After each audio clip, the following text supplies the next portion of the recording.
महबूब मियां, हमारे ही घर में हमारे इजाजत के बगैर ये जश्न किसके हुक्म से मनाया जा रहा है? गुस्ताखी माफ। ये खादिम माफी का तलबगार है क्योंकि मैंने आपकी इजाजत के बगैर ही इस जश्न का ऐलान कर दिया।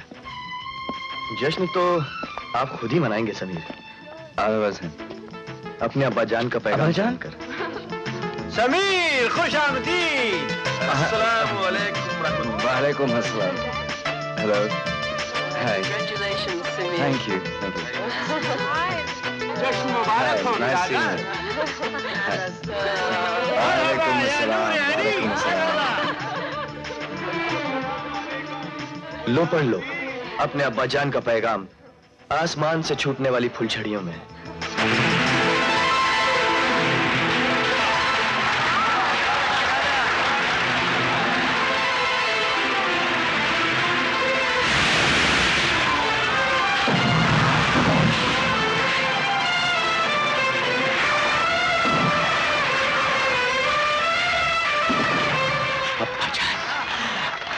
अपने अब्बाजान की ख्वाहिश को तो आपने आसमान में लिखा हुआ पढ़ा। अब हमारे शहंशाह की ख्वाहिश को अपने मुकद्दर में लिखा हुआ पढ़ लीजिए। शहंशाह की ख्वाहिश? शहंशाह ने शहजादी यास्मीन का निकाह आपके साथ करने का फैसला किया है। यह नामुमकिन है ज़फर। यह हक मैं और किसी को दे चुका हूं। ओह, गुस्ताखी माफ। क्या मैं जान सकता हूं कौन है वो? एक मजबूर और बेसहारा लड़की जिसकी दुनिया मेरे दम से है। देखना चाहोगे? उस खुशनसीब को कौन नहीं देखना चाहेगा जिसके लिए आप रियासत के तख्त ताज को ठुकरा रहे हैं। समीर।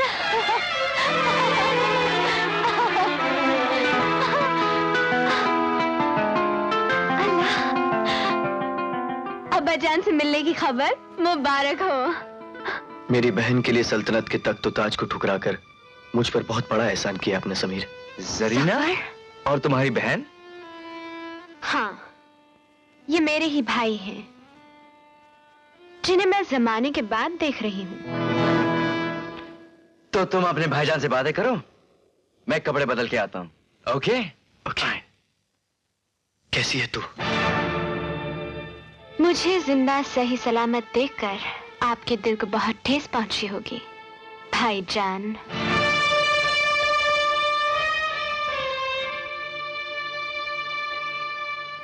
कैसी बातें करती तू जरीना?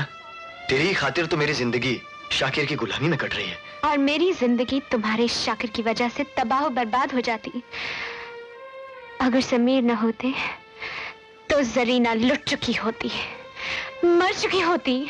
तुम्हारी कसम जरीना, मुझे तो हर पल शाकिर के प्यादे ये खबर देते रहे कि तुम बहुत खुश हो और तालीम की सीढ़ियां चढ़ती चली जा रही हो। लेकिन मुझे क्या खबर थी कि उस सालिम ने मुझे ही धोखे में रखा हुआ। झूठ बोलते हैं आप। मैं सच कह रहा हूं। अफसोस की बात तो यह है कि उस मक्कार के इशारे पर मैंने कितने मासूम इंसानों की जानें ली और आज भी उसी के इशारे पर मैं समीर को कत्ल करने के तो उठाओ तलवार, जरा मैं भी तो देखूं शाकिर के गुलामों के हाथों में कितनी ताकत है। मुझे माफ कर दीजिए समीर, लेकिन यह बात सच है। शाकिर ने आपको कत्ल करने का जाल फैला रखा है। लोग आपको मारने के लिए पता नहीं कहां छुपे हो और जिसकी खबर मुझे भी नहीं। इसलिए आपसे गुजारिश है कि फिलहाल आप वतन जाने का इरादा बदल दें। अब्बा जान की पुकार पर उठने वाले मेरे कदमों को रोकने की हिम्मत मौत में भी नहीं।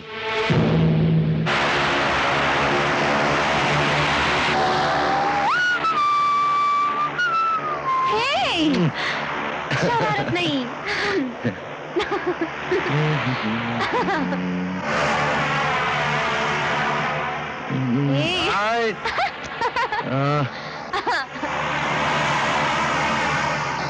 Hello hello Sameer. Hello hello Zafar. Sameer, अभी अभी इत्तला मिली है कि तुम्हारे जहाज में बम रखा हुआ है और जैसे तुम लैंड करोगे ये बम फट जाएगा। समीर, अब हम क्या करें?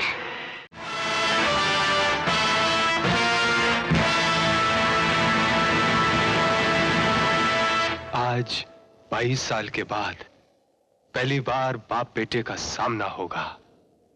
आलम बना, मेरा तो कलेजा धड़क रहा है।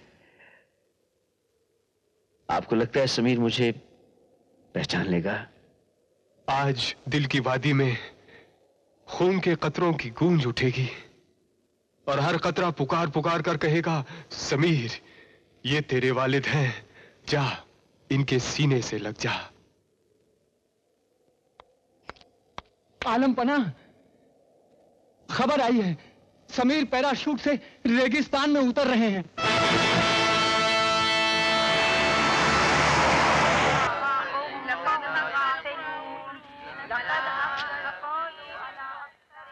मुफ्ती साहब, कुर्बानी हो गई? हाँ हो गई बेटे। आपने अल्लाह की राह पर 2 ऊँट कुर्बान करने को कहा, मैंने 20 कर डाले। आपने 5 भेड़ें कुर्बान करने को कहा, मैंने 50 भेड़ें कुर्बान कर डाली। मगर नतीजा क्या निकला? आज तीसरा दिन है, मेरी मां बिस्तर पर एक जिंदा लाश की तरह पड़ी है।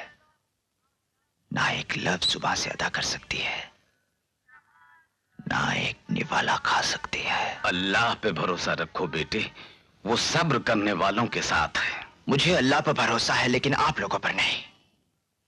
आपकी दुआएं दिल से नहीं, जुबान से निकल रही हैं, और इसीलिए उसकी बारगाह में आपकी आवाज नहीं पहुंच रही। मुफ्ती साहब, अगर मेरी मां को खुदा ना खास्ता कुछ हो गया तो मैं एक भी आलिम, एक भी मुफ्ती, एक भी मौलवी को जिंदा नहीं छोड़ूंगा। सबके सबको कत्ल कर दूंगा। ऐ रब्बुल आलमीन, इस बच्चे की खता को माफ कर। नाउज़ बिल्लाह, ये खुद नहीं जानता कि क्या कह रहा है। आमीन।